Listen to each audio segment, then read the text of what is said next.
बुझने लगी हो आँखें तेरी, चाहे थमती हो रफ्तार। बुझने लगी हो आँखें तेरी, चाहे थमती हो रफ्तार। उखड़ रही हो सांसें तेरी, दिल करता हो चित्कार। उखड़ रही हो सांसें तेरी, दिल करता हो चित्कार। दोष विधाता को न देना, मन में रखना तू ये आस। रण विजयी बनता वही, जिसके पास हो आत्मविश्वास। रण विजयी बनता वही, जिसके पास हो आत्मविश्वास। नमस्कार मित्रों, आज कक्षा 8 के विज्ञान के इस 28वें एपिसोड में आपका स्वागत है। मित्रों, आज हम प्रकाश एवं प्रकाशिक यंत्र के भाग 3 के बारे में विस्तृत रूप से चर्चा करेंगे, जिसमें मुख्य रूप से प्रकाशिक यंत्र जो सूक्ष्मदर्शी, दूरदर्शी और मानव नेत्र के बारे में विस्तृत रूप से हम अध्ययन करेंगे। सूक्ष्मदर्शी के बारे में पहले जानते हैं। सूक्ष्मदर्शी एक ऐसा प्रकाशिक यंत्र है जिसकी सहायता से सूक्ष्म वस्तुएं देखी जा सकती हैं। सूक्ष्मदर्शी दो प्रकार के होते हैं, एक सरल सूक्ष्मदर्शी और जबकि दूसरा संयुक्त सूक्ष्मदर्शी। सरल सूक्ष्मदर्शी में एक आवर्धक लेंस जबकि संयुक्त सूक्ष्मदर्शी में 2 आवर्धक लेंस होते हैं। सरल सूक्ष्मदर्शी के संरचना के बारे में यदि हम बात करें तो इसमें देखेंगे कि इसमें 2 तरह के लेंस लगे होते हैं, जिसे हम आवर्धक लेंस कहते हैं। सबसे ऊपर नेत्रिका और सबसे नीचे जो होता है उसको हम अभिदृश्यक लेंस कहते हैं। इसमें सूक्ष्मदर्शी के सबसे नीचे तरफ एक दर्पण लगा होता है, जिसकी सहायता से वस्तुएं साफ साफ दिखाई देती हैं। उसमें एक कमानी होती है जिससे हम सूक्ष्मदर्शी के आवर्धक लेंस के फोकस को आगे पीछे हम कर सकते हैं।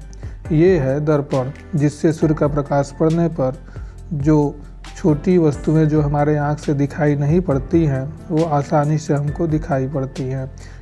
संयुक्त सूक्ष्मदर्शी की सहायता से हम छोटे छोटे सूक्ष्म कीटाणु तथा कोशिकाओं के बारे में हम आसानी से अध्ययन करते हैं। अब हम बात करते हैं दूरदर्शी की। दूरदर्शी एक ऐसा प्रकाशिक यंत्र है जिसकी सहायता से हम दूर की वस्तुएं देख सकते हैं। इसमें भी 2 लेंस का प्रयोग होता है, एक अभिदृश्यक लेंस और दूसरा नेत्रिका लेंस। दूरदर्शी की सहायता से हम उन बड़े बड़े पिंडों या बड़ी बड़ी वस्तुओं को देख पाते हैं जो पृथ्वी से बहुत दूर हैं और हमारे आँख से दिखाई नहीं पड़ती या बहुत कम दिखाई पड़ती है। यदि उसके बारे में विस्तृत रूप से जानना हो तो हम इस दूरदर्शी का प्रयोग करते हैं। अब हम बात करते हैं मानव नेत्र की।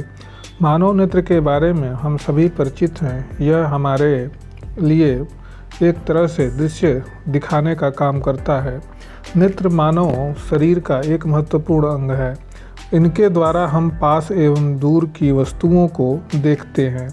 मानव नेत्र गोलाकार होता है, जिसके सामने का भाग कुछ उभरा हुआ होता है, जिसे कार्निया कहते हैं।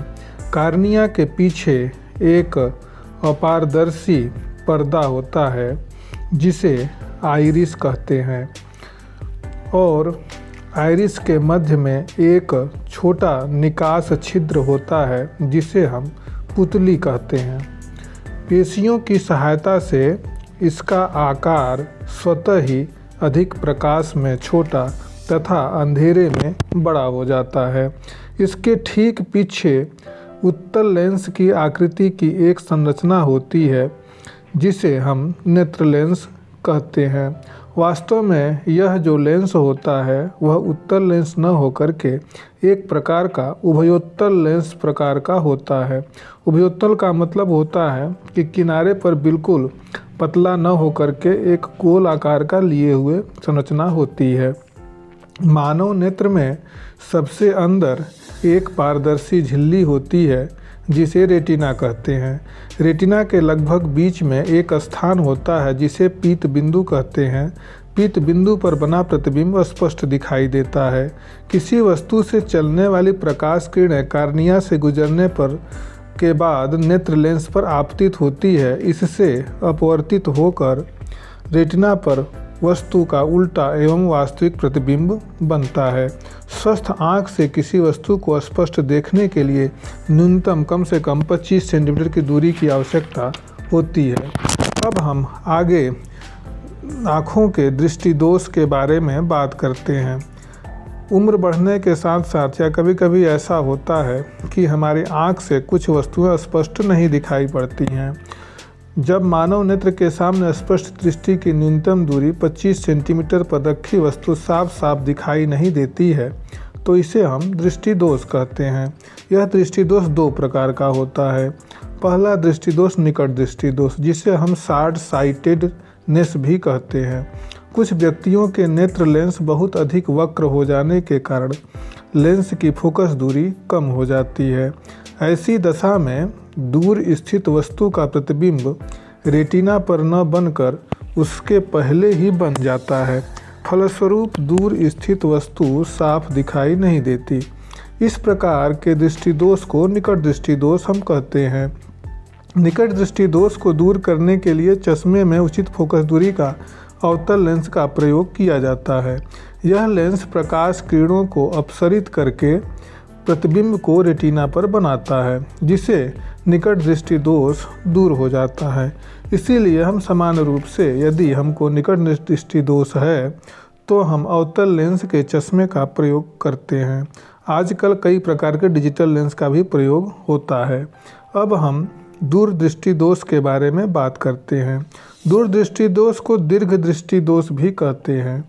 कुछ व्यक्तियों के नेत्र की वक्रता कम हो जाने के कारण फोकस दूरी बढ़ जाती है, जिससे नेत्र के निकट स्थित वस्तुओं के प्रतिबिंब रेटिना पर न बनकर उसके पीछे बनते हैं। फलस्वरूप निकट रखी हुई वस्तुएं स्पष्ट दिखाई नहीं देती हैं। इस प्रकार के दृष्टि दोष को दूरदृष्टि दोष कहते हैं। दूरदृष्टि दोष को दूर करने के लिए उचित फोकस दूरी का उत्तल लेंस चश्मे में लगाते हैं। उत्तल लेंस द्वारा चित्र के अनुसार वस्तु से चलने वाली प्रकाश की किरणें रेटिना पर केंद्रित हो जाती हैं, जिससे निकट की वस्तुएं दिखाई देने लगती हैं।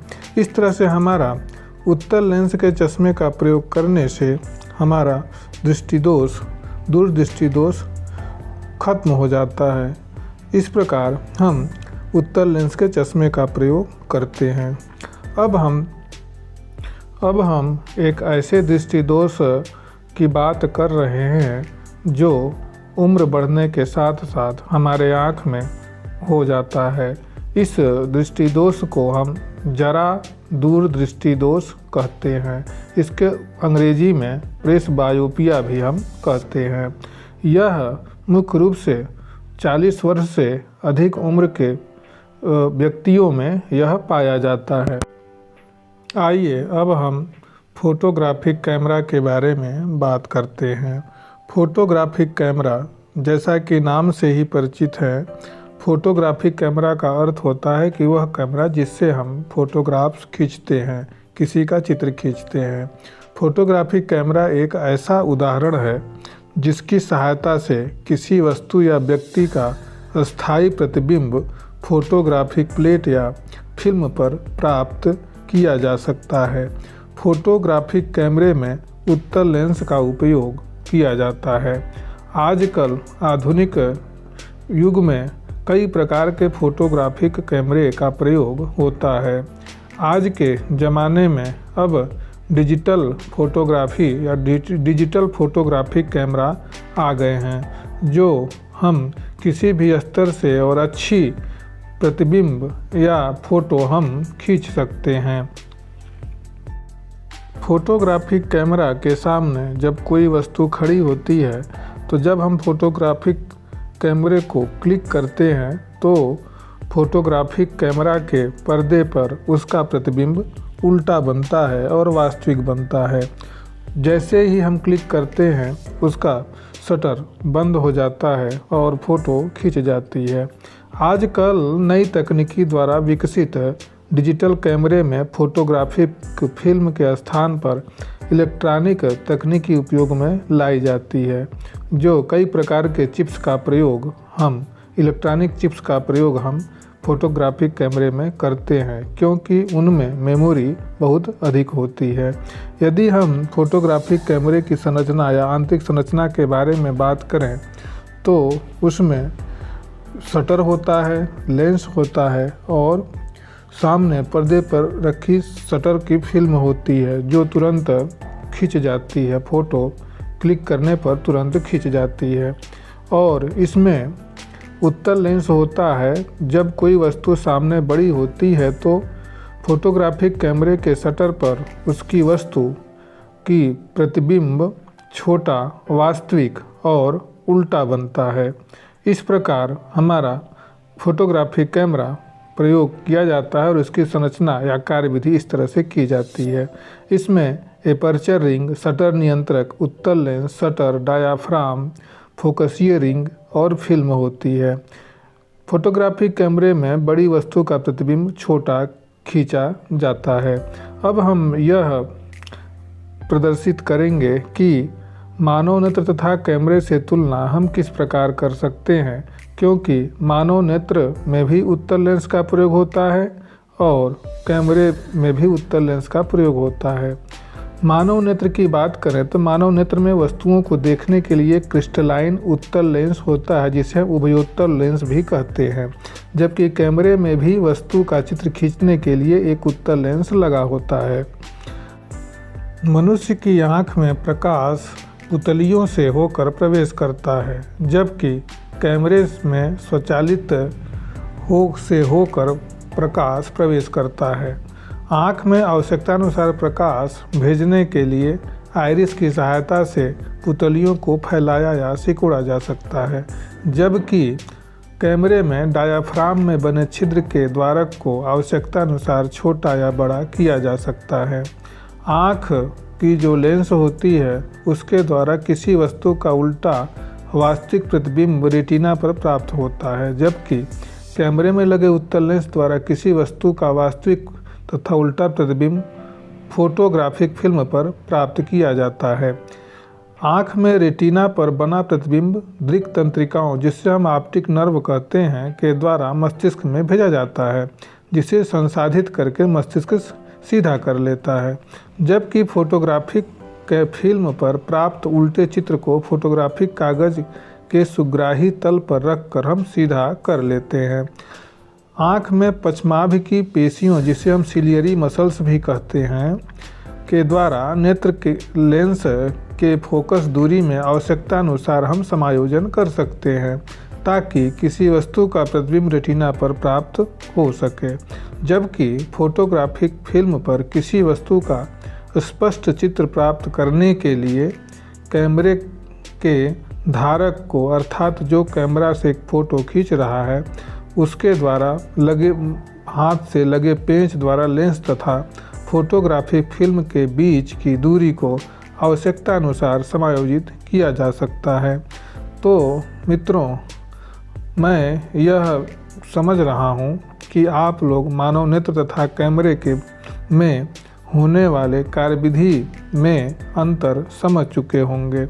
और भी चूँकि हमारा नेत्र एक तरह से स्वयं कार्य करता है और पूरी तरह से हमारे मस्तिष्क द्वारा नियंत्रित होता है, तो जबकि कैमरा ऑटोमेटिक हो सकता है और मनुष्य या जो भी उसको चलाएगा उसके द्वारा नियंत्रित होता है।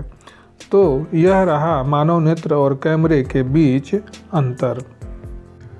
यहाँ यह भी ध्यान रखना आवश्यक है कि फोटोग्राफिक कैमरा में प्रतिबिंब फोटोग्राफिक प्लेट या फिल्म पर प्राप्त किया जा सकता है, लेकिन अब ऐसे कई आधुनिक कैमरे आ गए हैं जिनका फ़ोटो हम फिल्म पर प्राप्त न करके एक मेमोरी में इकट्ठा हो जाती है, जिसको हम बाद में डेवलप करके अपना फ़ोटो निकाल सकते हैं। तो मित्रों, आज के इस 28वें एपिसोड में बस इतना ही।